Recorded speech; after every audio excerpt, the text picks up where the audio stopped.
ஃப்ரெண்ட்ஹுட்ஸ் மக்களுக்கு வணக்கம். இன்னைக்கு நம்மளோட ஷோல யார பத்தி பேச போறோம், எத பத்தி பேச போறோம் அப்படின்னா, நடிகர் தனுஷ பத்தி தான் பேச போறோம். ரொம்ப நாள் ஆச்சு நடிகர் தனுஷ பத்தி பேசி. ஏன்னா, அவர் வந்து நெறைய படங்கள் அடுத்தடுத்து பண்ணிக்கிட்டே இருந்தாரு. அவர பத்தின விமர்சனங்கள் எதுவும் பெரிய அளவுல இப்ப வரைக்கும் வராம இருந்தது.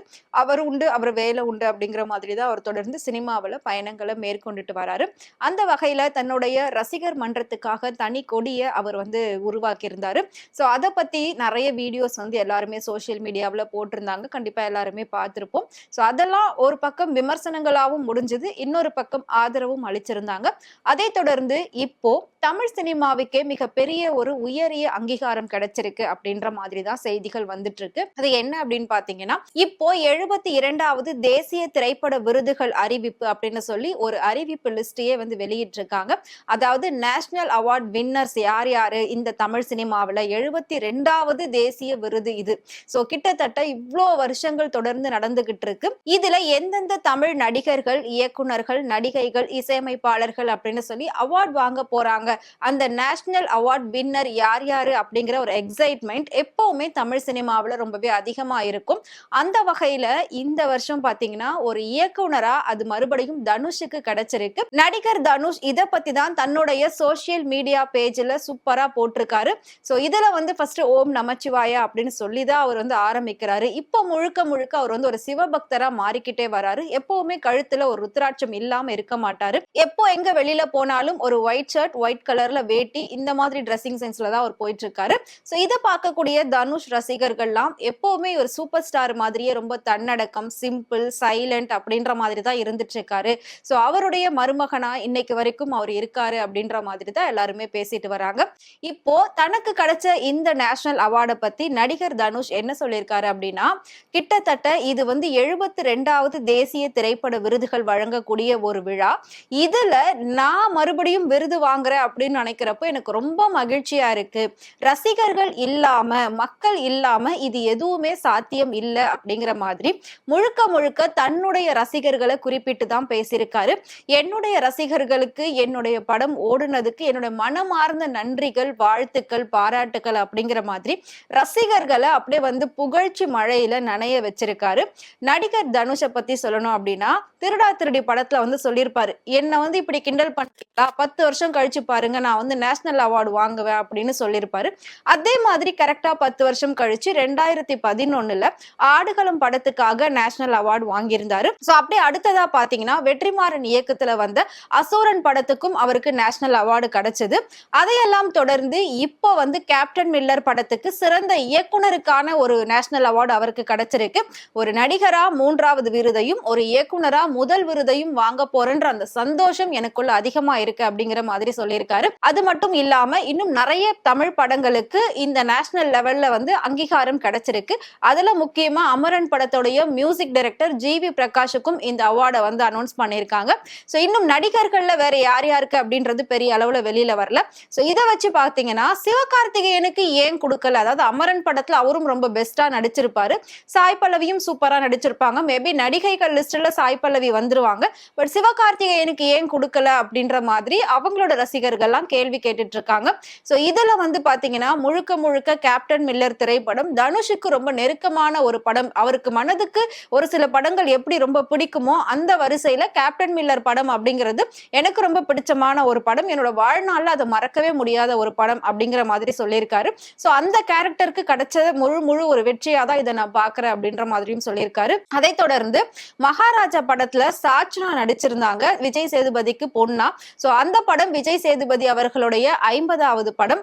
இதுலயும் வந்து பாத்தீங்கன்னா சாச்சனாக்கு அவார்டு கிடைச்சிருக்கு. சோ இந்த இளம் வயதிலேயே நேஷனல் அவார்டு வாங்கிட்டோம் அப்படிங்கிற ஒரு உணர்ச்சி பொங்கக்கூடிய விதமா தான் ஒரு வீடியோவை வெளியிட்டு நன்றிகள் சொல்லியிருக்காங்க சாச்சனா. சோ அவங்களும் பாத்தீங்கன்னா அந்த அனௌன்ஸ்மெண்ட்டை கேட்ட உடனே அப்படியே கதறி கதறி அழுகுறாங்க.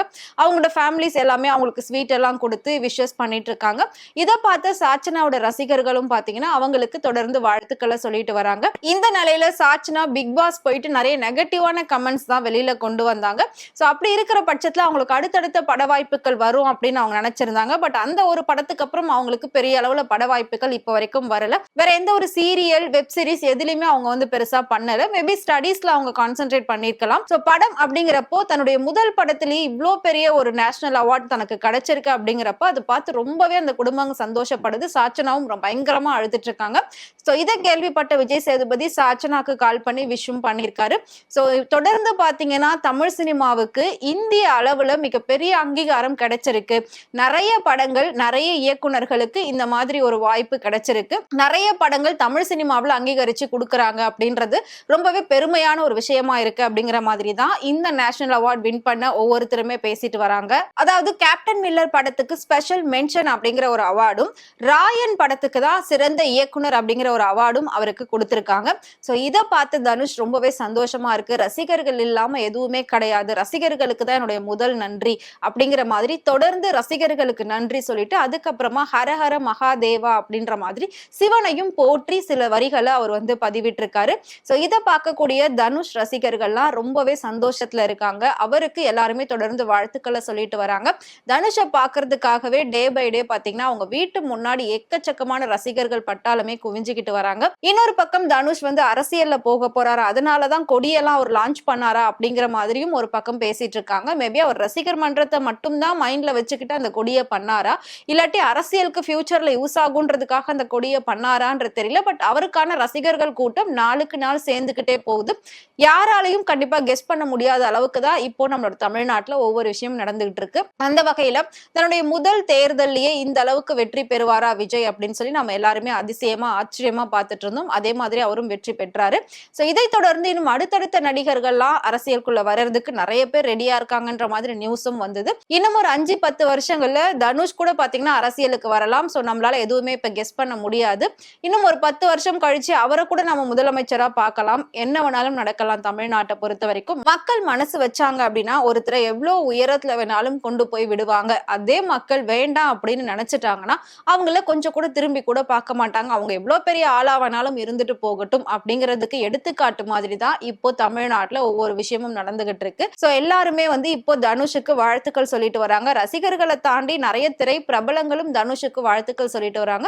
ஏன்னா தனுஷ் மட்டும்தான் ஹாலிவுட் வரைக்கும் படம் நடிக்கிற போறதுக்கான எல்லா ஒரு வாய்ப்பும் எல்லா ஒரு விதமான ஒரு விஷயங்களும் அவருக்கு மட்டும்தான் நடந்திருக்கு. சோ அதனால தமிழ் சினிமாவில இருந்து ஒரு நடிகர் அடுத்தடுத்த கட்டங்களுக்கு போயிருக்காரு அப்படின்னு கேட்டா அது வந்து தனுஷ்க்கு மட்டும்தான். ஏன்னா மேக்சிமம் நடிகர்லாம் பாத்தீங்கன்னா தமிழ்னா தமிழ்லயே முடிச்சிருவாங்க, அடுத்த லாங்குவேஜுக்கு போக மாட்டாங்க. பட் தனுஷை பொறுத்த வரைக்கும் ஹாலிவுட், பாலிவுட் அப்படின்னு சொல்லி எல்லாத்துக்குமே போய்கிட்டே இருப்பாரு. சோ அவ்வளவு பெரிய ஒரு திறமை அவருக்குள்ள இருக்கு அப்படின்னு தான் நாம சொல்லணும். சோ தனுஷ் உங்களுக்கு பிடிக்கும் அப்படின்னு நினைச்சீங்கன்னா மறக்காம அவரை பத்தி கமெண்ட்ல சொல்லுங்க. இதே மாதிரி சினிமா பத்தியும் டே பை டே இன்ட்ரெஸ்டிங்கான இன்ஃபர்மேஷன் தெரிஞ்சுக்கணும் அப்படின்னு நினைச்சீங்கன்னா மறக்காம ஃப்ரெண்ட்வுட் சேனலை ஃபாலோ பண்ணிக்கோங்க.